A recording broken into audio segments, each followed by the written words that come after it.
Hello and welcome to the Ring It On podcast. I am Jordan from XO Sounds. Thanks so much for tuning in. Today we have a wonderful celebrant here joining us for the first time. Give it up for Mem the celebrant. Yay! How are you? I'm awake. Thanks for coming on the show. Tell me about this awakeness. It's 10:31 a.m. It is 10:31 a.m. Is this a struggle for you? Look, this is early for me. Okay. This is early for me. I've noted enough people where you're like, "Hey, early bird or night owl?" Oh, we're all early birds. I'm like, get me on. Yeah. So talk to me, because I have some theories on this in the sense that... I don't have kids. Yeah, cool. But is the world not set up for people to be awake at 7? 100%. Okay. That's all it's set up for, and so it's a daily struggle. My life is a daily struggle, Jordan, every day of my life. Okay. Can I ask a question that Please. someone says about if you went to Berlin tomorrow Yeah. and the time frame was completely different and your body clock was still here, Yeah. and that meant that whatever time you like to wake up, like 10 a.m., like let's say you like to wake up at 10, that was 6 a.m., would you wake up at 6 a.m. in Berlin or would you still go till 10? It'd still be 10. It'd still be 10, brother. I've tested this because I've raced like the last couple of years. I've been to Europe, I've been to the US, and that feels like a brag. But before that, I hadn't been anywhere for 10 years. So it feels like it counts. But everywhere we went, I was like, let me sleep in. Yeah, that's cool, man. Because that's the thing. I think it's definitely a choice, and you can alter it, but it's also not that much of a choice because it's just the natural way it goes, right? Yeah. You like the night. Yeah. You're a femme de la nuit. Sure. Yeah. I don't know if we're femme, a lady of the night? Yeah, I'm a person of the night. Oh, you're not a lady of the night. It's a phrase. You can't get in trouble saying a phrase. Anyway, thank you so much for coming on, Night Owl. And I'm so sorry that it's 10:30 in the morning. That's my fault. It was supposed to be 10 in the morning and I just couldn't do it. Yeah, but that's okay. But it's an honour to have you here. I think you're a wonderful celebrant. I think you're very unique, super funny. Yeah. And very, very enjoyable and doing your own thing your own way, and I really, really like it. So how did you get here? How does Mem become the celebrant? Yeah, do I do a long story or a short story? I mean, we can go for 5 hours, really. Well, no, I don't have 5. Oh. Okay, I've got a heart out less than 5. All right, fair. Heart out less than 5. Yeah, I'll work out what it is. Very first time it came into my life, it was 2015. I'd just taken on like a part-time job for the first time in my life after full-time jobs, and I was like, something else has got to fill that gap. And one of my friends in Brisbane, her name is Erin. She's incredible. I can't remember what her surname is because it's too early, but she got into celebrant stuff like just before I left Brisbane, and it looked really fun. And I was like, what the heck? That can be fun? And so I messaged her 2015. I checked the messages recently, and it's like, hey, tell me about this celebrant thing. And she was like, it's pretty dope. Takes a bit of money to start up, though. And I was like, I don't have that. Oh, no, not money. I don't have money. No. But then circled back, so same-sex marriage, that bill was passed December 2017. I was working somewhere else at the time, but one of my workmates there, like the afternoon that the bill passed, we were walking out of work and she was like, you know, you'd make a pretty good celebrant. And I was like, I have thought that before. Good. And again, I was like, I don't have the funds to like kick off. I hear it's a bit of like, you got to get the PA, you got to do the course for celebrants and everything. And she was like, yeah, but you have enough people in your life who love you. Like, why don't you try crowdfunding it? Nice one. 2 days later. 2 days later. That's a nice one. I've not heard that before. Yeah. And it was really great for me in the way that I work because I then owed it to somebody else. Okay. I owed it to everyone who'd crowdfunded for me to finish the course, to become a celebrant, because often if I'm left to my own devices, I'll have a really good idea and then it'll peter out. Okay, sure. Yeah. Or you're just like, I would love to do that, but it's at 6, I can't. I was like, I've got all these great ideas, and 6 months later I'm like, what was that? What was I doing there? That was cool, wasn't it? I don't have time for that. Yeah. I ain't got time for that. I'm a busy woman, you know. So you're from Brisbane originally, though? I was actually born in Emerald in Central Queensland. Or whatever it's called? Because I know your sister. Yeah, we've got weird way back connections. Yeah, your sister lives downstairs from me for many years. Yeah. That was with Yeah. Were you living with Dilgs? Yeah, I was living upstairs with Dilgs, and she lived downstairs with Marley. Yeah. And Dilgs and her work together at a CD store. Yes. Yeah, she still sees those guys. Cool. But yeah, so I grew up in Beaudesert, which is a little town about an hour out of Brisbane, about an hour from the Gold Coast. I used to call it the Bermuda Triangle, but it's really just a triangle. Your parents still there? Are your mum still there? My mum's still there. Yeah, that's so still cool. In the same You go house back, we're in high right? school. Yeah, sometimes. I really hope anytime she asks us to come back that it's not around Christmas time because it's too fucking hot there. I can't imagine. Yeah, so it's inland Queensland. Yeah, dairy country, cattle country. Yeah, which is why she came in and asked for an oat milk latte, which I didn't have. Save the cows. Sorry, guess. Save the cows. Think of those babies. I feel bad for all of it, but I just, again, it's like you waking up at 6. I told you, I'm a social justice warrior. I know, I've got to think about everything, including cows. My inability to push through with my convictions and my beliefs is like your ability to wake up. So kids come along, they're like, can I have some milk? You're like, yeah, I guess we're just back to milk then. I guess Laura was vegan for a year. Yeah, right. And then a doctor and some kids were like, maybe don't do that. You need some fucking protein. Yeah, you weigh 44 kilos. Can you eat some carbs and protein? See, I'm the opposite where I'm like, I'm fat vegan. So like I tell people I'm a vegan and they're like, whoa. Are you a fat vegan? I mean, sorry. Yeah, man. You're a vegan. I am. I'm a fat vegan. I'm sorry. What a start. Shit. I caught. Well, are you? I just do No, my official tagline for my food eating is that I'm a moral vegan with loose morals. Epic. I like this. Which means, well, when you go to a wedding and they've got a back, you don't expect them to have a precious little vegan table. So sometimes when I'm at a wedding, I'm a vegetarian. You're flexible. Yeah, I don't. Meat's no good though. I can't do You that. know what? The thing is, at the end of the day, no one's there. You know, it's on you. So no one's going to blame you if you do that. Exactly. No one's punch in the face. But I don't care. Give you, Yeah, I've only got the loose morals because of myself. Yeah, I've got the loosest morals. Like nobody's in charge of me. My morals, mate. My morals are a 39 pair of pants. I don't know. I can't think of a good analogy. You got morals kids. are. You got kids. You got to have good morals when you got kids. Anywho, Beaudesert, Celebrant, Brisbane. You've crowdfunded. Crowdfunded. I was down here, so I moved down to Hobart October 2012. So I've been down here 13 years, baby. Bit of a different. Little bit. I call myself a climate refugee. Okay, I love this. Yeah, had to flee my homelands. Refugees love me. Yeah, I know. So I moved down here 2012. So I've been down here. Heat now. I cannot. I was in stand Sydney 15 years. Didn't realise it was hot. Went back a couple of weeks ago to do a gig, and I was like, "Fuck this." Oh my God. Sweating. I knew the whole time it was hot, man. Yeah. The whole time. For 28 years of my life, I complained about the heat. And for 28 years, well, probably not that whole time, maybe let's say 10 years, people were like, wait, what are you doing here then? So finally, when I was 28, I was like, you know what?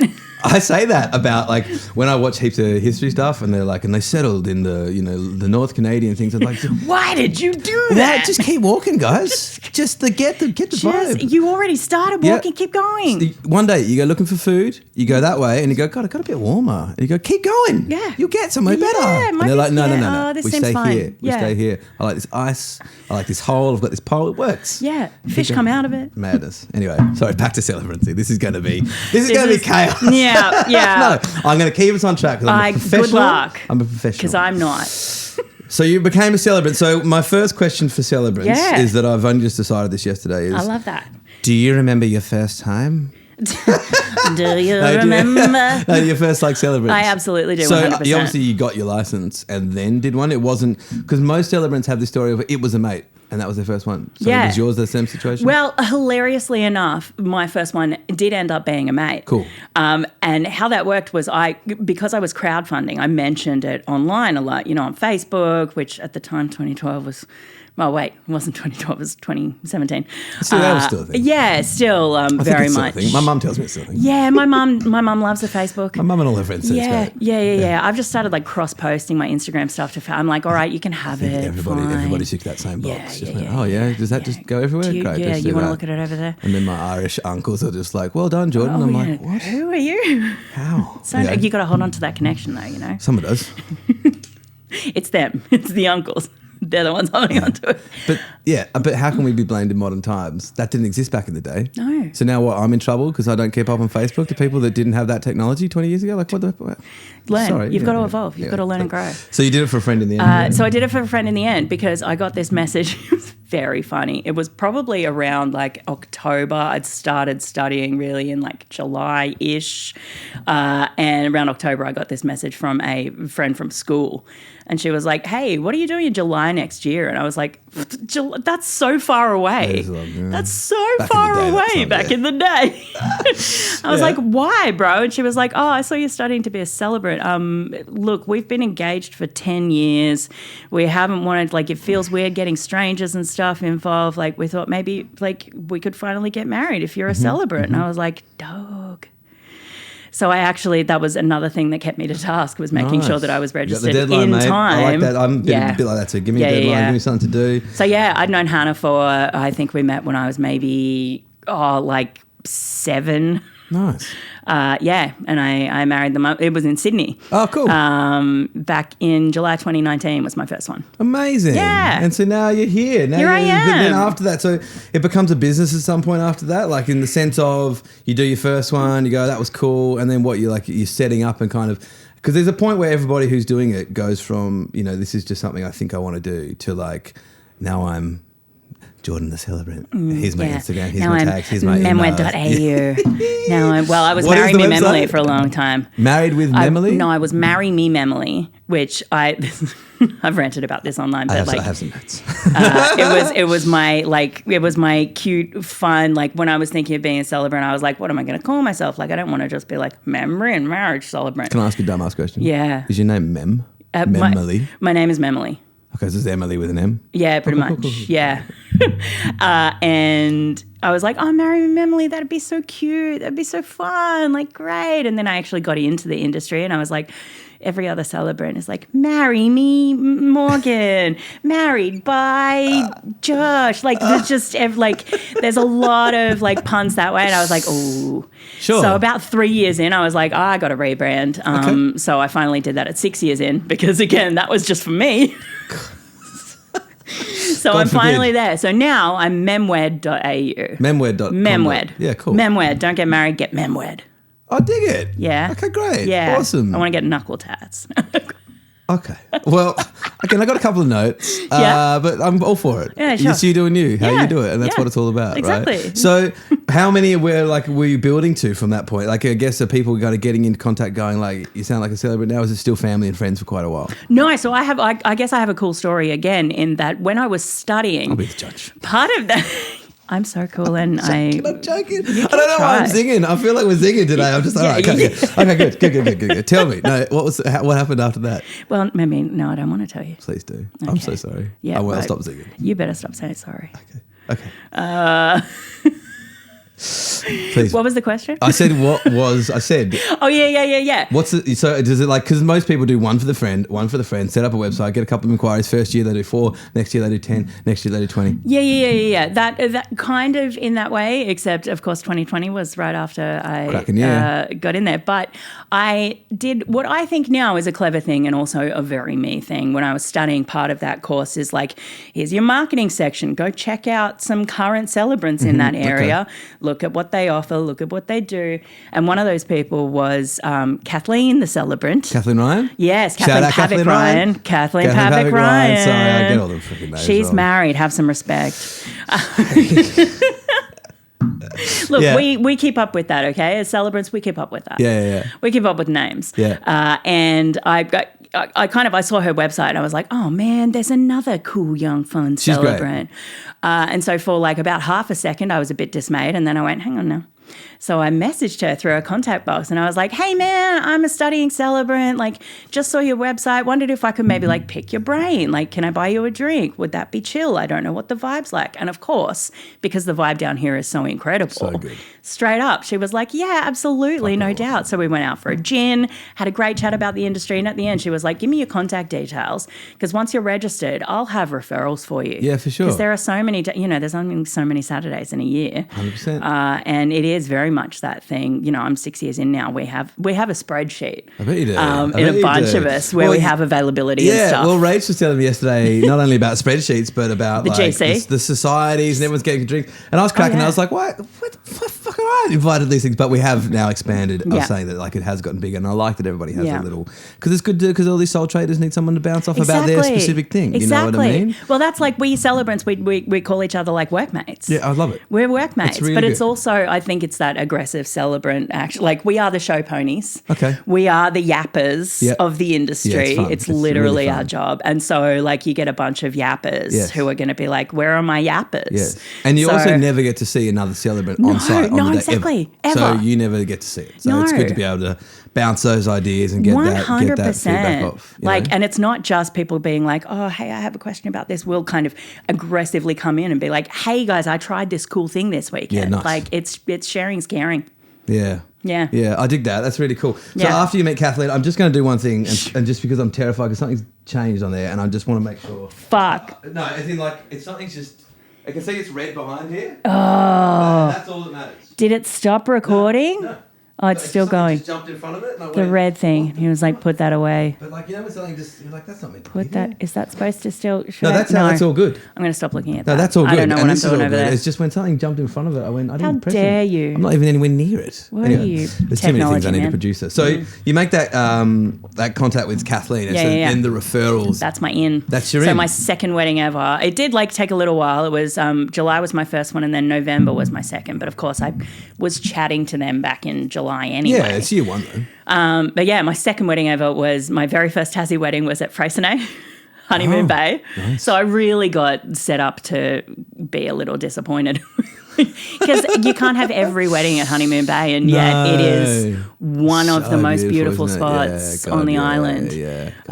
So anytime I get to go back there, I'm like, yeah, Coles Bay. So you travel everywhere still? Yeah, absolutely. Yep. Yeah, I try. Like one of my, you know how you have a little bucket list? Do you have a bucket list? One of my bucket lists is like a wedding in every state or territory of Australia. Oh, nice. Yeah. That's cool. But definitely Tassie. Like this job has gotten me to explore more of Tassie than I would have even seen myself. Mate, I landed back here, it. and I was born and bred here, left at 18, but like landed back, and within a year had been more places than I'd ever seen before. And we used to hit it pretty hard. Yeah. My mum used to take us on school holidays everywhere, but it was just like, random places. They're like in Stanley and stuff. Yeah, down on like a dirt road, like up to a cliff where you're like, what's this view? Yeah. You don't do a dirt road? Yeah. I try to minimum. I mean, I work a lot now, so in the sense I'm lucky, but I send my other people dirt roads, right? Not a dirt road.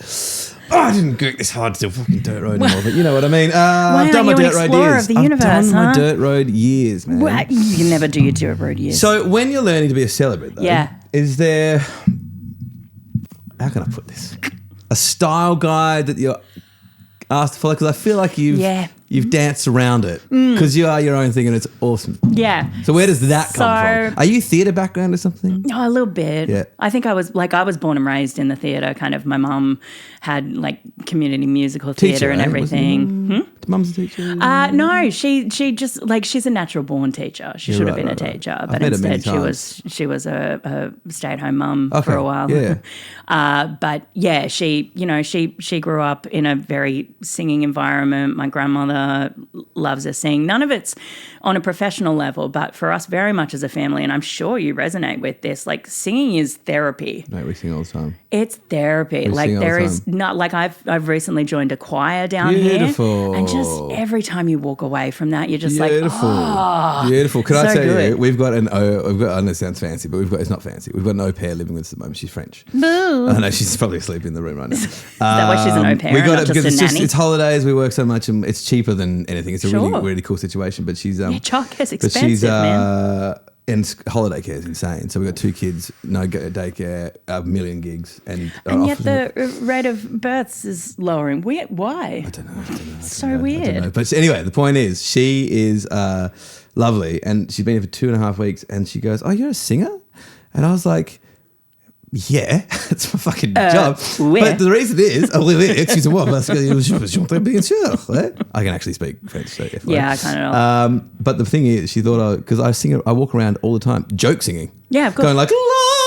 And she's like, I didn't know you could actually sing. And I was like, yeah, I'm just fucking around. Really good, I'm doing jingle bells like Kermit. She for heard your fun. jokes and she was like, "Oh, you're and you're a professional." She's like, I said, when I do it like Kermit, it's for jokes, it's for laughs. I've got children. But it's the release. It feels good. We sing all the time in this house. Yeah. So you were a performer, but like I feel.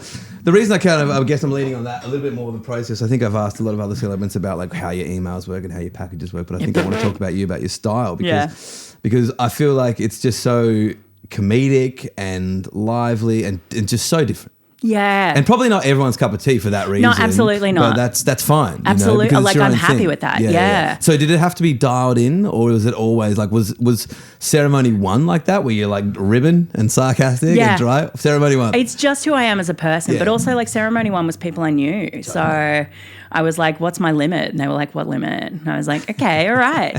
But it is that thing where going through the course, so I know you've been told about our certificate 4 before. Yeah. Going through that course, there is like a section that's like here's the list of here's how to run a ceremony, and then you do another one that's like here's the bare legality that you need to do in order for people to be married. Yeah. And I looked at the two of them and I went, okay, so as long as I do like the bare legality stuff, like really that's just a nice to have. So this is the fashion. And this is just like, you have to have undies on when you walk down the street. Yeah. You can't not leave the street without this. Please don't. Here's the dance. Here's the dance. Here's the dance. Good. So I looked at all this and I went, I don't know about this stuff. I don't know about this. But like, as long as I have this. And they were like, well, technically yes. But also like, we've shown you how to. And I was like, but that's not legal. Like, I mean, it's not illegal, but like, it's not like I don't have to do it that way. No. And they were like, well, no, but we've trained you that way. And I was like, yeah, cool, but you'll pass me. Yeah. You can't fail me for my ideas. P's equal degrees, they used to say. It's true. So essentially like my little brain went, and I took the bits that I actually needed to do. I guess I took a bit of inspo, but it was that other thing where I was like, maybe mid-30s and had kind of had that wedding run, you know, when you're in like mid to late 20s and everyone kind of gets, And so I hadn't been to a lot of weddings in the recent past when I became a celebrant. And so I was like, I don't really, like that doesn't really feel genuine to me. Like the whole reason I wanted to get into the industry was because it was right at a time where I worried that there were going to be enough celebrants who couldn't like legally discriminate against, you know, same-sex people or anything, but like I wanted to, like they couldn't anymore because there was that whole debate, like I'm sorry, even if... Are you talking about like the cake the bakery that wouldn't make the cake or whatever? Yeah. The like no gays cake situation? My cakes are for men and women only. Yeah, sure. So I wanted to make sure there was space in there for people who were like, oh, we're gay and we're finally allowed to get married. I wanted to be like, Come on in, sure. And so I didn't I wanted to have my own flavour there as well, but also because it's enjoyable for me. For sure. I don't want to do stuff I don't like. Absolutely. Well, it's, you crafted your own thing, which is that's great. Yeah. Exactly. If you were just trying to do it the same. But so I guess I found I'm at this point where I've found a beat to it, and you'll probably recognise some bits that I will do in each ceremony now that we've done enough. It's playing the hits. Exactly. But my hits, are sometimes a slightly different flavour than other people's hits, but there's still things that I've worked out over the years do work for me and my couples. And you're a huge Kid Rock fan, right? Just massive. He opens for Trump. He opens for Trump. See, I don't even know that. This line of jokes. The joke would have landed better had I... I'm a political... Seth. Yeah, I'm a political junkie. So. Yeah. So I guess... completely killed it there with that. Yeah, the Joe Rogan really. But no. I'm not Joe Rogan. I'm Jordan Rogan, and we're doing 3 hours now. I'm joking. Sorry. I'm joking. So sorry, Mr. Trump. Well, I think that's great because I do think there was you've obviously identified, not in a inauthentic way, but a gap in the market. You just wanted to be able to provide for people that potentially needed something a bit different, and it's clearly worked very well for you. Yeah. And that kind of, I mean, how many are you now? So many, right? I'm in the 130, around the 130, and it's like I am 6 years in. But the other thing is, I still work full time. Oh wow! Yeah, what do you do? Yeah, I'm a social media coordinator. Okay. For Motor Museum. So it's kind of like it's kind of cool. That's great. It's pretty you cool. Can say. It's kind it goes all right. Yeah, cool. That's a great gig. Yeah. Is that were you trained in that? Is that some kind of background degree in marketing or something? No, the background degree is Mona. So I started in the museum a bit over 10 years ago. As an exhibit? Yeah, as an exhibit. It was me just doing this. Whee! It's just hey, that doesn't sound far from. I mean, I was gonna like the dude who sits on the box with the tattoos on his back. That's like my brother from another mother. I haven't been for a while. Yeah, he's not there anymore anyway. He left during COVID. But COVID got him. Well, he's Swiss. He's from Switzerland, so he went home. He went home, which is fair. He said he got to go. Yeah, he was like, I could if I want to get stuck anywhere, Australia's probably good, but like I live on the other side of the world. Yeah. But yeah, so I started in the museum. I was one of those people who told people not to touch things. Nice. Which I took great joy in because there's like a secret cop inside me. Like I'm very ACAB, but at the same time, give me a rule I appreciate and damn, I will enforce that. I like this. And if I don't appreciate it, I'll make my own. Oh, okay. So you're not a cop at all. Not at all. Not at all. That's not how copping works. Yeah. You have to blindly follow what you're told. Okay. Arbitrary as it may be. Like if it makes sense, I'm down with it. But yeah, if it's just arbitrary and I'm like, fuck that. I'm like, this is better. I hate bureaucracy. Yeah, me too. Like unless I'm the bureaucracy. Sure. Perfect.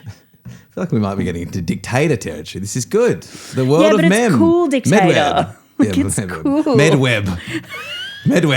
I don't know, different. So who are your couples? So now, like as in, but I've been on many weddings with you, but they're not, always like that. They're you've kind of found a way of, you play the right people crowd. find me. Right, yeah. Do you interview them prior? Yeah. Yeah? Yeah. So it's like a co-interview. It's a co-interview. Yeah, cool. Because I won't say yes to everyone because I work full time. I get I say yes to couples who firstly ask me if I will do it. Sure. Just aggressively going in and finding people and being like, hey, I want to marry you. No, like I'll take on couples who I'm excited about and who I've found out their story already or at least a bit of their story and I already want to know more. I'm like, this is going to be a good couple. That's cool. And it is good because of the way, like my site is just as bright as I am. Yeah. Like there's enough character in everything that I do that people will either hit my website and be like, ooh, no, not for us. And I'm like, thank you. I don't want to talk to you either. Sure. Like if that's your take on bright, colourful stuff, you're not going to like me. No. But the couples who do get through my website and still get in touch, they're like, hey, can we have a chat? I'm like, definitely. Probably. Yeah, like cool. that's round one complete. Yeah.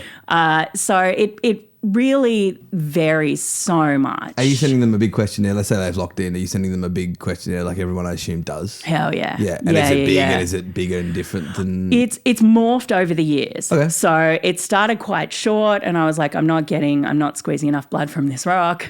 Because some people are so verbose. Like if I'm offered a questionnaire, I will write so much. I'll write so much.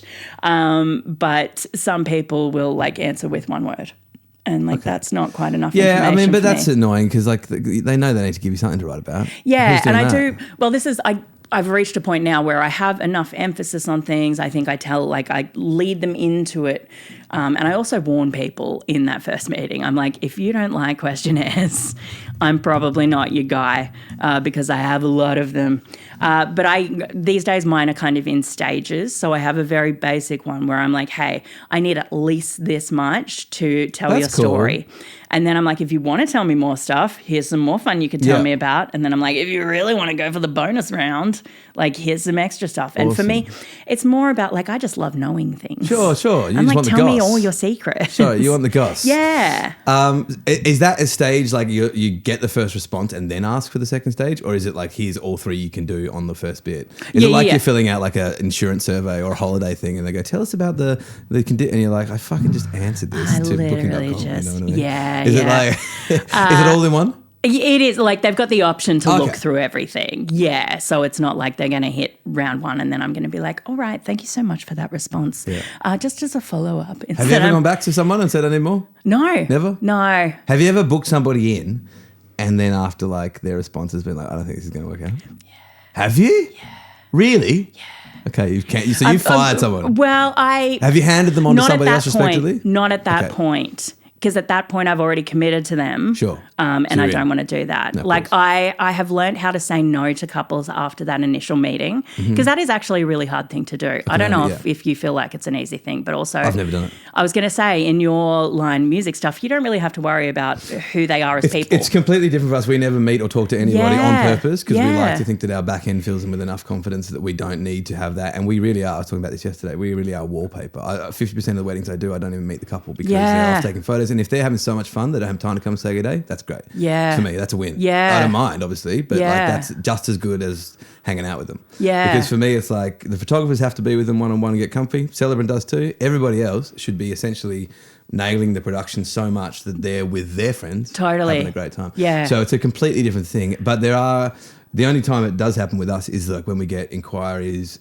that like we don't ask much, but if they kind of give a bit of a back and forth with like songs that I'm just like, ugh, or locations even that I know are like not my vibe or things like that, I'll be like, great, I got Alex. He's available. He's awesome. Take this guy. Alex is available. You know what I mean? Like that's when I was on the phone with someone the other day. I don't have an Alex. No. Well, no, not many other parts of the industry do, but we have a whole team that we can reallocate to. But I was on the phone with somebody the other day and it was very clear very quickly that she thought I was the right fit, and I in the back of my head, I'm like, there's no. But I didn't say it. No. What I did was say, here's some other great options for your day, and let us know how we can lock this in for you. But like, like she was like essentially praising songs that I believe should be in the toilet of history. Yeah, like, how good's that? And I'm like, no, one of the worst songs it's I've not ever good. known. Yeah. So how good is it? Not. Each their own. Yeah. And that's absolutely like for me as well. If I am going to say no to a couple, to be honest, it happens rarely because if they've passed the vibe check already, then it's probably essentially pretty chill. that's your same as your back end system going like if they've already come down this pathway, they're already on board. They're all there's already a level that I'm like, you're probably going to be like pretty it's all chill. like I kind of like all suave and like gold and brass and like high end and a pair of loafers, and then it's like g'day. Yeah. You're like no, you like I don't. It feels. Sometimes it feels bad to use this word, but I call it beige weddings. Like a beige wedding would not want me anywhere near them, and I'm okay with that. I think you could do it though. I do think you could do it. I think you'd actually be a welcome addition to some beige weddings in the sense of sometimes you need to give a bit of dead air, a bit of zhuzh. Oh, it's very true. Do you know what I mean? It's very true. But I think the other thing, like I know there's enough celebrants in this industry in Tassie who would absolutely get booked for a beige wedding and give them a bit of zhuzh. Yeah, awesome. Absolutely. Yeah, like there are so many people who are happy to kind of expand, fill stuff, whereas I'm like, this is my corner. Yeah, cool. And you can say in that because you have the job as well. Like, yeah, you're not having exactly. to say yes to everybody. Yeah, it's a nice place. If I feel I have had people over the years be like, oh, would you ever do it full time? And my answer straight up every time is no way, because I still like love being in the space where I don't feel like I have to say yes to every wedding. Yeah. Because that would kill it for me. Yeah. I still work with couples that I love, that I want to have fun with, that I want to tell their stories. If I'm saying yes to everyone and I would feel like I had to, it would kill it for me. 100%. Can I say, we had this conversation recently with our pricing, and we're booked out until 2028 almost, and it was like we should be more expensive.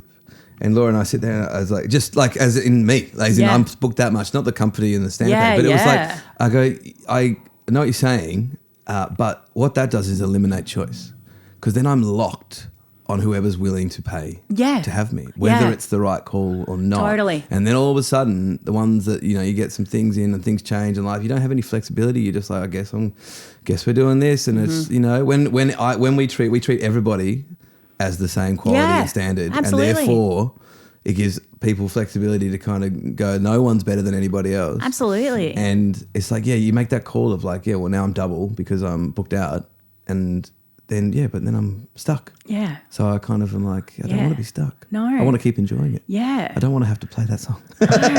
And I also I want to hang out with those cool kids who they can't afford the big ceremony and everything, but they still want to have fun. 100%. This is the Ed Sheeran VIP situation. Have you heard about this? No. Ed Sheeran did a thing with his tours, which he offered a VIP package, but it wasn't the front 2 or 3 rows or something, because he could never afford that. So he was like, the VIP starts back here, and anyone that can get these can have them because it means the diehards at the front, not just the people that can afford it. Yeah. It's like the $10 front row tickets for Broadway, like for theatre stuff. I've never heard of No, this. there's often the front 2 rows or so are like a lottery. Oh, cool. And either back in the day, like pre-COVID, it was like you'd line up at like 8 a.m. that morning that you wanted to go, and like if you're in the first however many, you get to buy your ticket for. I did £10. I saw Wicked when I was over in the UK. We were there at crack of dawn to get tickets, so you know how that would have affected me, but it was worth it. You like musicals? Yeah.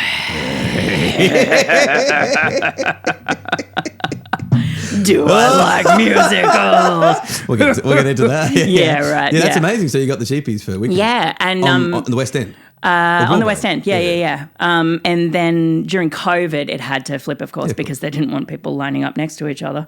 But they made it like an online lottery. So you'd put your email address in like every morning, and then you get a little email being like, you got a $10 ticket. Yeah. Like, I like it. It makes sense to me in the sense of, that's who you want there, right? Yeah. You want the people that watch you, not just the people that can afford you. Yeah. You know? But I mean, like, I love hearing that apply everywhere. Like David Walsh at Mona, like Tasmanians will always get free entry because he grew up in Berrydale. He was poor. He grew up in council housing. Yeah. And he and he wanted everyone in Tasmania, knowing the greater demographic of Tasmania, he wanted everyone to be able to access art for free. So same sort of vibe. Like if you're coming from your roots and holding on to that, then great. Yeah, I mean, I agree. I was going to make so many jokes. I was a little kid in Lindisfarne Primary School going, God, I wish I had a wall of vaginas. Yeah. It's not installed at the moment. It's de-installed. Do you know the number of every day? No, you're not joking. Every day of my life, I have to fucking talk about vaginas. Why? And it's not even the wall of vaginas. You know what the artwork's called? I don't know. You won't want to air this or you'll have to bleep it out. The artwork itself is titled Cunts and Other Conversations. Just noting that 37 minutes in. And other conversations. Yeah. Yeah. Well, and it's not vaginas, it's vulvas. Okay, yeah, well, I know about all this now because I've got 2 girls. I know about all this stuff. Do you, though? I've had to learn. Well, next time someone says, the wall of vaginas at Mona, I want you to turn around and say, Okay, I'll be better. Firstly, because of that. But secondly, it's not installed at the moment, and yet every poor staff member on the floor has to talk about vaginas every day. I was trying to make a funny joke. It's not funny for me, John. It's very serious. It's very serious. Did not hit. Well, okay. Speaking about do not hit, the number of times I do sometimes have a joke in a ceremony and nothing happens. Yeah, so what do you do with the dead air? Like, as in, you crush most of the time. Yeah. But every time I think that it's an interesting one for you in the sense of like the couple might have chosen you. Yeah. But do you often find that whilst the couple are vibing, that the rest of the people are just like, what the fuck is happening here? 100%. And I feel like that would happen to every celebrant at some point because it is like you get a vibe with your couple. And it's not necessarily that the people are not vibing what you're putting out, though that definitely does happen sometimes. But sometimes it's just that the guests in general are a quiet group. Yeah. Like it's not me, it's them. No, I agree. But yeah. That's the DJ ethos. Yeah, it's like, totally. It's like trying to get people on the dance floor. floor. It's like you can't blame me. If I'm playing a banger that I've seen people lose their minds to week after week and it's not working, it's not on me. It's not on me, man. It's your crew. You got a shit crew. It's not my fault. Yeah, I'm so sorry. You've got a bunch of duds. Yeah, and then Auntie comes up and goes, "Why don't you try this?" I go, "Yeah, well, let's just send it right. Let's send it off a fucking cliff. Rock for you, let's babe. just send it straight off a cliff. Yeah, it's already in the pit. Why not? Let's just you know what? Cliff. Let's get the chicken dance on for it's you, like honey. Garden State, mate. Let's just. I don't know what's down there, but let's find another abyss. Go on. You know, jump. Anyway, but there, because that would be a tough one in the sense you're not a wooer. You're not like a woo. Come on, like so when you're bombing, if you are bombing, do you try and get them, or do you kind of just let it be? roll on. You just roll it on. Yeah, I'm like, all right, this isn't for you so much as for them. Okay, and they're probably enjoying it. Look, they definitely have a good time because by that stage they know what I'm about. I don't just send out like my questionnaire and I'm like, peace, whatever. Yeah. Like, see you on the day. Yeah. We'll have chats, we'll email back and forth. Yep. I get people's Instagrams quite early and like we'll follow them on there. Yep. Vice versa, they'll follow me. I chuck up silly stories. I think Instagram these days is more for fellow vendors than actually for couples, which is a whole different conversation. But so I'm just being my authentic self, who I am online, whatever. Those people at that point, they know who I am. Yeah. And nothing would bring me more joy than for you to marry me and for my family to be like, what? And me just sit there going, yeah. Do you send, I've only learned about this yesterday, do you send scripts in advance? No. So apparently this is a 50-50 thing. I couldn't believe 50% of people are sending scripts. Yeah. Yeah, no way. Why is anyone sending scripts? Tell me. Because it's so scripted, I guess, is the thing. For them, they're like, copy paste, this is cool, what do you reckon? But also, I think I don't want to be insulting anyone here from the way that I think, but I guess it's because I don't send scripts. I specifically don't send them because I'm like, you've told me everything that I'm going to say. I've just put it in a different way. We talk through the basics of like, we do this and then we'll do this and then we'll do this. But as far as the specific wording I use, I don't tell them because I want it to be an experience for them as much as it is for their guests. That's what I'm saying. It's kind of like, I was talking about it with the photographer the other day. It's like the first looks. Like some love it and some think it ruins all the magic. Yeah. And some think it benefits nerves and some people think it does this. It's like sending a script to me is like, that then the ceremony is kind of losing its gravity almost. It's like it's kind of like you know what's happening here. Yeah, this is the road process that we're doing. Okay, yeah. Whereas for me, like it's a funny thing because I don't do rehearsals with couples because my line there is I don't view it as a performance.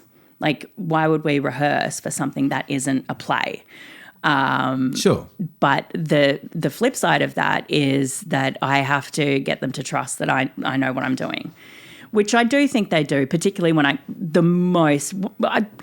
there are so many compliments to be had in this industry, but the biggest compliment for me is when a guest, someone was a guest at a previous wedding I've done and then books me. Nice, yeah, of course. Like that is the best because they're straight up like, we know your vibe, we love your vibe, come on in. Yeah, so what do you think about rehearsals in the sense that I am pretty anti-rehearsal anyway? I'm anti-rehearsal, but just 100% from a logistical perspective. Like a lot of people ask us like why we can't come. It's like because I'm fucking working on another wedding. Like why would I be there the day before? I work full time. Like but why would you booked me for this day, not for this day and this day. Yeah. And also it kind of is like an almost like whatever I get that they kind of just don't want to. They kind of want to just be comfortable with the walking, I guess, and the flow of it. Yeah. I get that. But it's nothing that can't be explained with a quick little video or correct. Thing. I wouldn't have thought. Yeah. But just from a logistical perspective for me, like it's just an doable. insane question. Like why would I be there the day before? Why would anyone be somewhere where they don't need to be the day before? Yeah. Like how does a celebrant navigate that if they are a pro rehearsal celebrant? What are they doing if they're booked the day before?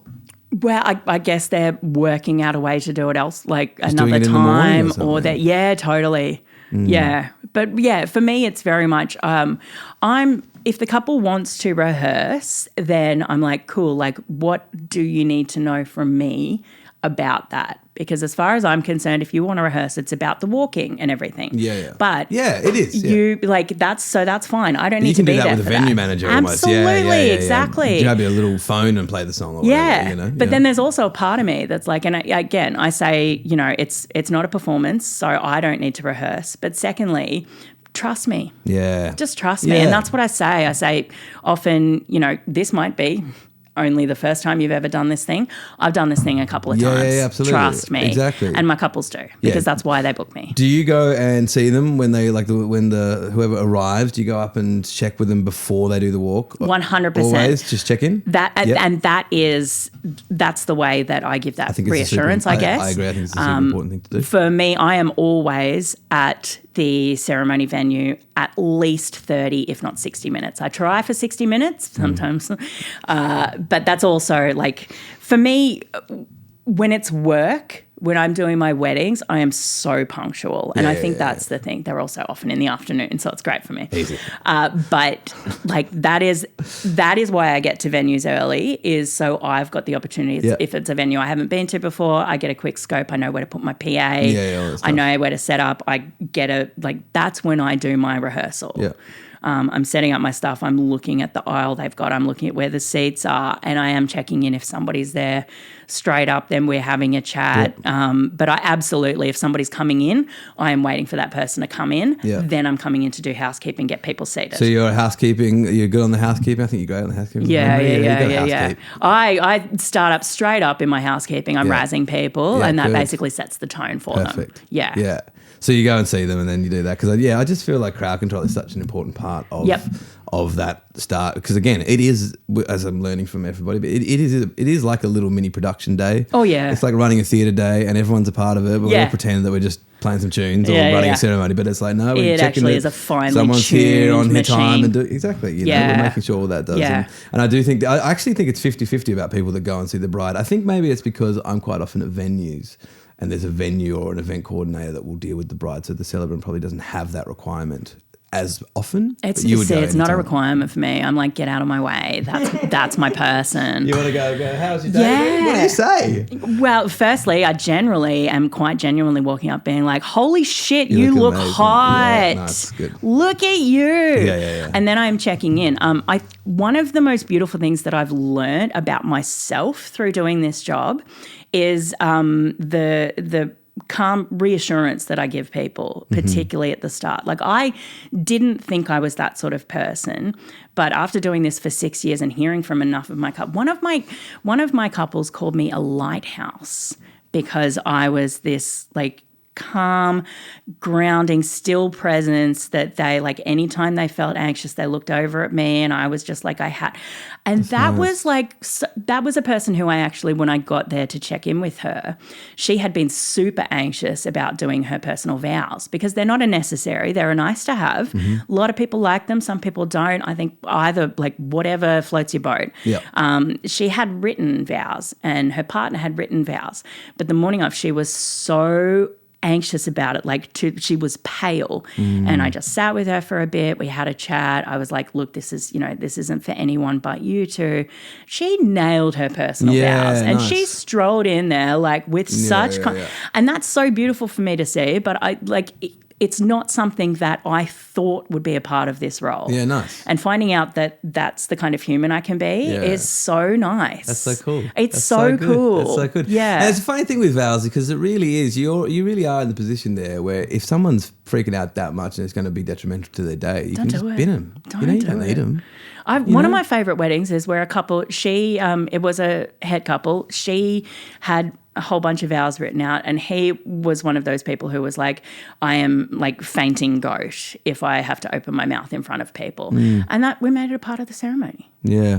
Because that's the other thing with personal vows when people are like, oh, can I show you my vows and everything? I'm like, yeah, I'll read over them, but I'm not going to give you many notes because that's just who you are as a person. And have the red pen just going like, I don't know about this. No, if anything, I'm like, oh, I'll swap that sentence to here and that's going to flow. And they're like, yeah. Nice. But I also, the rise of AI vows is really tricky. Yeah. I had heaps of those. Yeah, heaps of them. And for me, being the wordsmith that I am, I can spot them. And so I'll tell couples, like, try not to do it. I mean, if you're going to at least feed your own stuff in and ask it to finesse it. Yes. But you can just see a mile away when there's like a very typical vow wedding sentence and you've already met that person enough to be like, yeah, that's not. I think it's one of those things with AI. AI. If you already have an agent in your AI world that you're using all the time that knows your voice, you can probably feed something in. Okay, I know, but you know what I mean. At least it's not going to come out. But if it's like it's the first time you log on, and if you fired up ChatGPT, it's just going to come back created an account. You know what I mean? Like it's not going to be good. Don't do it. Don't do it. And it's not like that's not what it's about. It's not what it's about. It's not what it's about. Not what it's about. The clean fucking version is not. You know what I mean? You know. Yeah. So what about love? In the sense of, do you still get emotional at weddings? Oh, yeah. Still love? Not a lot. I was actually really worried when I first got into it because I am a crier. Okay. And I'm an involuntary crier. Okay. I don't want to cry, but I do. Sometimes when I'm having conversations with people, especially like in a professional setting where like something's some sort of feedback or like I've gone to the doctor and it's bad, I will involuntarily be crying and like literally as I'm talking to them be like, please just ignore this. Like this is just coming out of my face. Anyway, so that sounds fine. Can you tell me any more about that? Oh, God. The Friends season finale. Yeah. But it's the kind of thing where once I got into doing them, I realized that because I had a job to do, that overrode that. But occasionally I will get caught. Not to the point where I will need to stop and sob or anything, but I will, I think I've eye leaked probably only like a dozen times. I used to eye leak a lot more, but every now and then I get eye leaked. Yeah. It's normally dad stuff for me now. Yeah, you know mine's sometimes mum stuff. Yeah, it's normally dad and mum stuff. Yeah. And the groom stuff used to get me a bit more, but now it's like it's like a dad that can't keep it together or something. Oh my God, I can't look at parents. I know, I cannot look at parents. Also, when there's like two families that really connect. And you're just kind of like, they're all just so amped and you're bringing them together. That stuff gets me going too. Yeah, I just get excited about that stuff. Like, I don't cry during that stuff. I go, we're going to have a great night. This is going to be good. This is going to be fun. You know what I mean? It's good. Yeah. Because, I guess that's the element of it that does sometimes get pushed on the back because you get into being the professional and doing the professional job is that you forget sometimes that you're actually doing something like this on this day. Yeah. And I'm big on holding space for emotion. Yeah. Like big on it. And I do, like for couples when they get really emotional during their vows, I'll say to them before the ceremony, like if you start getting emotional, don't rush, stop. Take a breath, sit with it. Then you'll calm yourself down, you'll be able to keep going. Yeah. And it's the same, I think, when on those rare occasions where I get emotional or I see there's some emotion happening from a line that I've just delivered, you just let it happen for a bit. Because people don't want to get rushed through it. Like if they're feeling that emotion, let it keep happening. Yeah. And that's how I often, I'll mention that during housekeeping as well. I'm like, this is a wedding. This is big emotions. If you think something's funny, don't like hold your giggle in. Like I want to hear you laugh. Yeah. If you think something's really cute, you don't have to just kind of go, you can go, aww. Yeah. And like if you want to cry, you don't want a crying headache on the dance floor later because you've held it in so much. Like let it out. I've heard of a crying headache as a thing. Oh, really? Yeah. Oh, dude, the number of crying headaches I have for trying not to cry during movies when I'm like with friends or something and I'm like I don't want to be a sobbing mess, it's going to be too embarrassing. Like hours later I'm like I should have cried. You should have cried. I should have cried. Oh, I didn't know that was a thing. Oh, it's such That's a really thing. Interesting. I think Australia doesn't have culturally set rules of how to behave and perform at weddings. So it's an interesting thing when you do them elsewhere and with specific cultures about they know what they're up for today. Like I think of like a Balinese wedding or something like that with a traditional thing. Yeah. They know what these next 5 days are going to be and what's going to happen every day and how it's going to be, and they get the garb and they do it. Indian weddings. So cool. So cool, right? So like crazy. 2 days, that's a short wedding. I know, it's crazy, right? But they all know what to do and they're what we're told. But I think Australia has this, you could look at it as a nice flexibility, but it's like, what are we doing? Are we laughing? Are we crying? Yeah. Are we standing? Are we sitting? Are we like, can I stand over here? It's like, it's interesting. So when people walk in, they're like, what side do I sit on? Yeah. I'm like, I don't care. Sides are long gone. Long gone. But you still have to think about sides as far as whose face do you want to be looking at? Great call. Never thought about that. Yeah, so often sides are the opposite to like where your person stands. Great shout. Because if you're mum, you want to be sitting opposite your kid so you can stare at their face, watch them cry. Do brides choose what side they want to be on in advance? How does that work? If it's a het couple, then my go-to... what? Het. Sorry, that's me being inclusive. Okay, sure. Because that's another whole bit of the industry I could talk about. But if it's a man and a woman, and they are at least presenting as a straight couple, straight I should say for you. If it's a straight couple, then I will ask the woman what side is her best side, like what side her hair is being parted on, because often again they're not thinking of that thing. There's no default rules. Though. No. Yeah. No. Yeah. Cool. Because I have this camera set because this is. For me. Yeah, exactly. That's the thing. And if I get my bride up and all of her... you do. Don't. No, I don't. I really don't. I just like it. He does. That's his side. That's conveniently... No, actually, this is I don't even know. I haven't even looked at my hair today. Yeah, whatever. No, it's good. It's good. Yeah. It's good. Now you gotta think about I never it. thought about that if they have a side or not. But yeah, I had a wedding the other day where there was definitely like an old boomer was like, so what side am I on? And I was like, I don't think that's mattered for quite some time. And she's like, right. And then she just moved on to the next person and was like, he doesn't know which side's Jeremy's side. Yeah, well, there you go. That's the side now is you're like, who are you here for? Sit opposite them.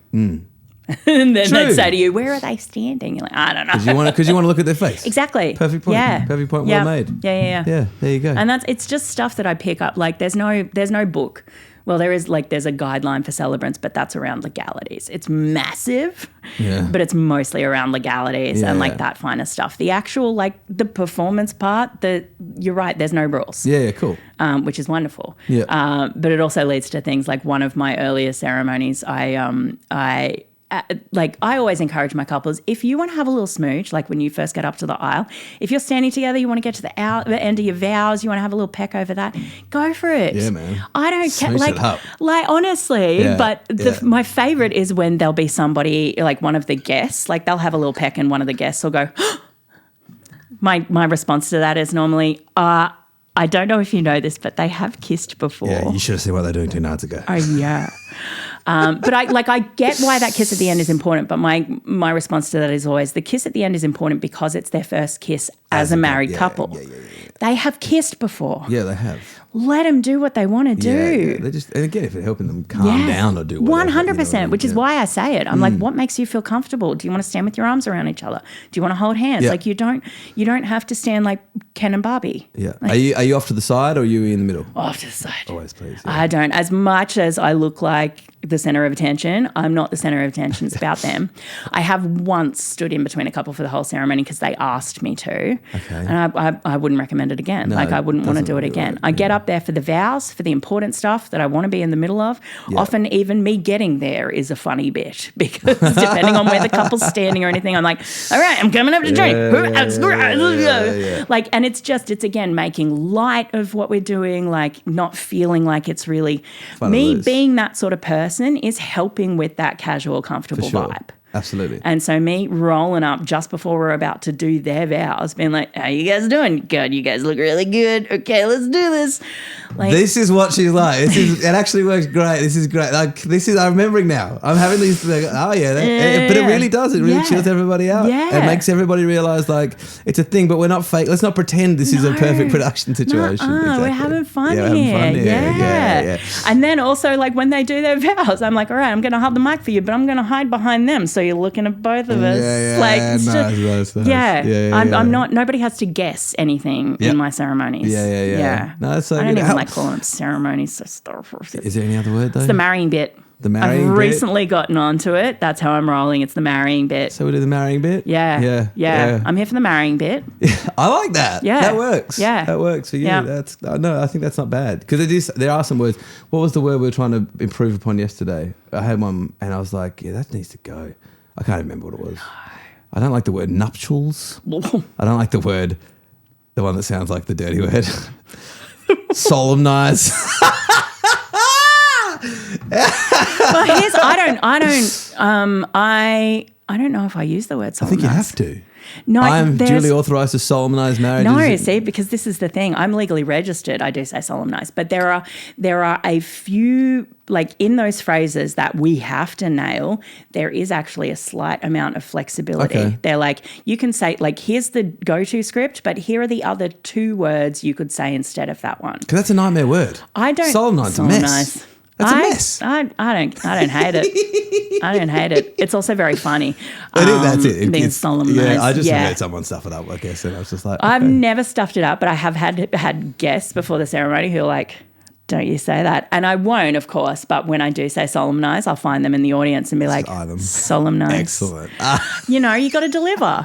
But yeah, so I don't duly authorise. I legally register. It's just bits the whole time. It's just bits after bits after bits. Jordan, my life is bits. I know, me too. Really. Like, I live for the bits. I pretend I'm a professional, like, business owner, musician-y guy, but I'm just doing bits. I'm just doing bits. I'm here for bits. To the point, like, I have so many favourite compliments after ceremonies, but one of them is like, are you a comedian? Do you do stand-up? Have you ever done anything like that? No.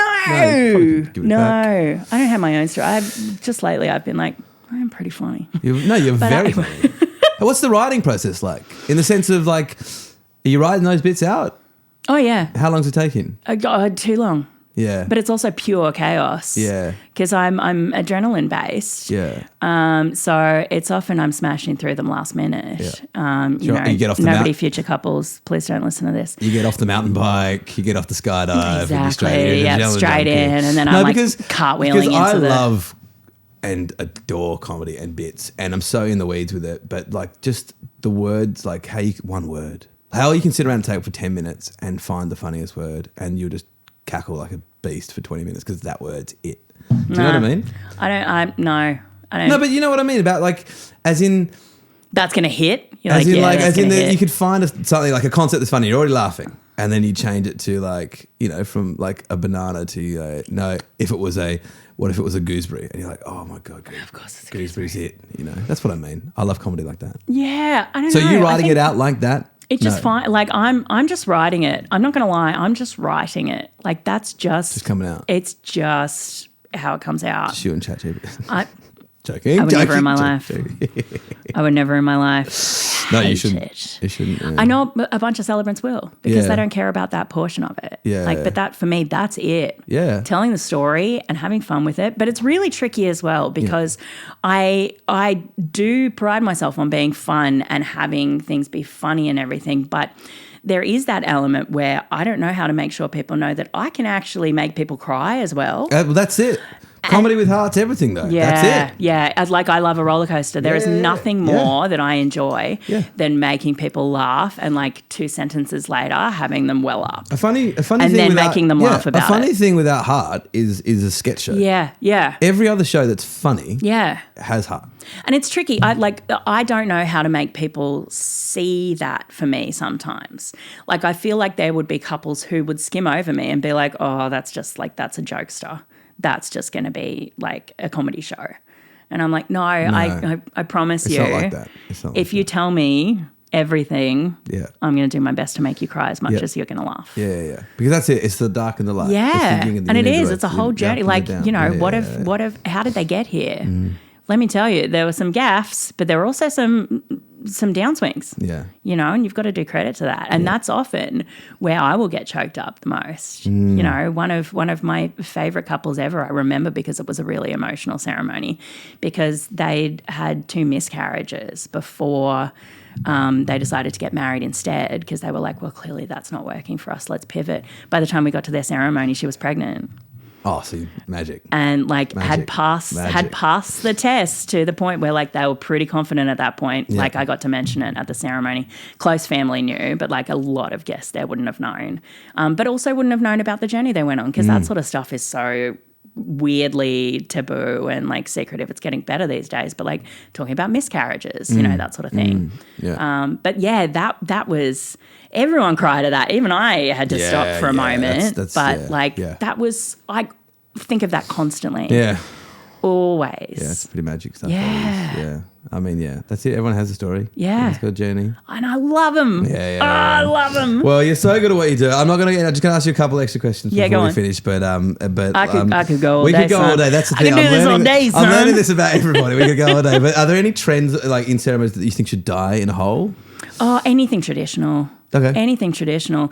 I think even like doing the grand walk-in, my favourite ceremonies are when the couple are both there vibing as their guests arrive. Oh, yeah, that's cool. It's the best. I like a co-couple walk-in too. I don't mind a co-couple walk-in. They're like together and they come in and like it's kind of their entrance together. Oh, yeah. But, that's true. Yeah. Interesting. And the reason I mention, I guess, the being there before is because so many people don't think that that's a thing they can do. And for so many couples who get super anxious about that whole presentation bit, I'm like, all right, so take it away. Yeah. Like, just be hanging out. Yeah. And whether they tell their guests or not, the best ones are when they don't. So the guests are rocking up for the ceremony and the couple are like, hey, welcome to our wedding. Cool. And they're like, what? You look amazing. That. My wife was 45 minutes late to our wedding, and now that she works in weddings, she realised how fucking insane that was. Really fucked. But, and I know she realises now, but she was like, my hair was in rollers. Laura, what was I going to do? Hell? I know, right? What the hell? I know. It was a long time ago. It was 10 years ago now. But Divorce. I got to hang out with all my friends and family drinking champagne for an hour. And wasn't it cool? I mean, you didn't drink enough champagne that you couldn't legally I had like sign a your glass vows. of wine. I'm just saying, but it was just a nice vibe. You can't be drunk Imagine when that. you Have you sign. had to RSA anybody for signing? I thankfully haven't because the couples that I think might need to have a heads up about that, I give them a heads up in advance. That's nice. That's good. Yeah. But I have heard No, I wouldn't call them horror stories, but a couple of times where celebrants have had to slide in and be like, hey, so today we're just going to do a commitment ceremony because I'm not confident that you are able to. Wow. Yeah. I've honestly never heard that. I tell couples that they have to still be able to drive a car when they sign their paperwork. That's cool. That's a good way of putting it. Yeah. Yeah. And not into a cliff. Yeah. Off a cliff. Please no. Yeah. Are you pro pet at a ceremony? I love a pet. Absolute chaos, but that's like I'm an angel of chaos. Yeah. Like That's right. You're only on. When I press this button, you're on. When I press this button, I'm on. So it's all good. I'm an agent of chaos. So introduce a dog. It's the best. I had one recently where there was the biggest golden retriever I have ever seen in my life. This dude was a tank. And the couple were like, we want to, like, we've kind of got a row of people. We want him to be unclipped down the back. We want him to make his way up the front with the rings. He can do whatever he wants. He's going to stop and sniff people. That's his time to shine. It was This so is the good. couple's choice? Yeah. Okay, yeah. It was so funny because the first thing that bro did was turn around and go for the treat table. We were like, dude, come on. No, it was just, but it was his time. They were like, he's going to want to get pads from everyone and we're just going to be up the top being like, come on, man. I love that. Great. Love it. Have you had any other like real chaos moments? You had any curveballs? You had any no-shows? No. Not no shows, but I have like delayed starts. Weather is such a thing in Tassie. Yeah, just last weekend we had to bring a beautiful outside wedding indoors into this tiny little atrium. We're at Seagrass. Oh yeah, Sandy Bay, yeah. Yeah, and that was such like he was a water baby. So the whole idea was them being right next to the water there, looking straight out the water. And had we delayed the ceremony for a half hour, we could have done it in a sunny bit, but instead it was piercing it down. So they were setting up, and that was a really tricky one. I hate wind too. Wind gives me the shit so hard. I actually hate wind more than rain. Me too. I think everyone does. I think that's like we need to talk about that more. Yeah. We need to talk about wind. Actually, I agree. I Fuck really do. wind. I really do. I think it's generally an honest thing because rain kind of goes in one direction. Wind, where is it coming from? Yeah. How fast is it going? What's it going to do? Thingos, You don't know. chaos, Rain. There's the rain cloud. Here it is. Give some wind. umbrellas. Because then with rain, you can do a thing where like, you know, like, all right, everyone hang under there. I'm going to call you out in 10 minutes. Grab your umbrellas. I'm going to cut a couple of paragraphs. We're going to tighten this thing up a little bit. We're going to have a great time. We're going to get great photos. Yeah. Let's go, right? Yeah. Whereas wind, you're like, let's all come stand in this hurricane. Yeah. And you're like, or okay. you're like, okay, we feel really good here. And then literally right before the ceremony, this is a direct experience of mine, huge gust of winds blows through, knocks mirrors over, knocks flowers over, like literally moments before the bride was going to walk in at that one. Yeah, man. Just like last minute scramble. My paperwork went up the hill, so I had like 2 bridesmaids running up the hill. Oh my God. Are you paper, not iPad? I'm very much iPad, but you have to have that one bit of paper. Yeah. And I like to have a few backups in case I fuck up that it's first a really good one. Idea. So yeah, they all went for a run. But yeah, I'm as much tree saving as possible. Come on, social justice warrior. Like I'm saving the world, Jordan. Oh, someone's got to. One iPad signing at a time. DocuSign. Yeah. Hey, I've just sent you an email, and so if you could just log in, I don't do that just one. grab your phones, and we'll just. I'm joking. But people do that, not on the day. No, of course, but not like, not on the day. Well, you're very good at what you do, and you're very entertaining and fun. And is there anything else you wanted to talk about before we? I mean, I have so many rants that we could have. I think you could invite me back like 3 times, and I'd have a different thing to talk about. I think that's time. not a bad shout because I feel like it's kind of everybody's. Like if you want to see more Mem, just hit the inbox. But I think that it's good to introduce everybody. Like and subscribe. What they do. Exactly. Like and subscribe. Rate us 5 stars. Yeah, all that stuff. Follow me on Instagram. Like I think we could go long, and I think we can touch on different elements. And I do plan on doing that down the track, like having more specific focused and more. And even with like stars and stuff, I've been like, like trend episodes. But I feel like I'm just kind of establishing who everybody is. Yeah, true. And introducing everybody to the world, and that's kind of what I'm trying to shoot for. But yeah, no, we could go long on a lot of things. I've got no doubt. You know what I mean? Yeah. But you are well. Thank you so much for coming on. Pleasure. You're awesome, and you're very funny, and but also heaps of heart and heaps of love. And when I see you on there, I'm like, oh, good. Oh, dude! Anytime I rock up to a wedding and you're setting up, I'm like, hell yeah. Well, it's just because everyone knows everyone's sorted. It's true. Yeah. There's no shit going on. You get in, you look at your fellow vendors, you're like, yes. Good, Oh, buddy. who the fuck are you? Yeah. Why is that? Why's it got a badge on? Have you met that guy? Have you? What are they doing? Yeah. Oh, shit. Okay. Snake wranglers. yeah. I'd love a snake at a wedding. So thanks so much for watching, everybody. Again, Jordan from Exo Sounds, Mem Wed. Mem Wed. memwed.au. You'll find her when she gets the tats on the things. That's also great. But you're awesome, and thanks so much for coming on. And it definitely will have you back. Hell yeah. Yay. Yay. Play the theme tune. Yay.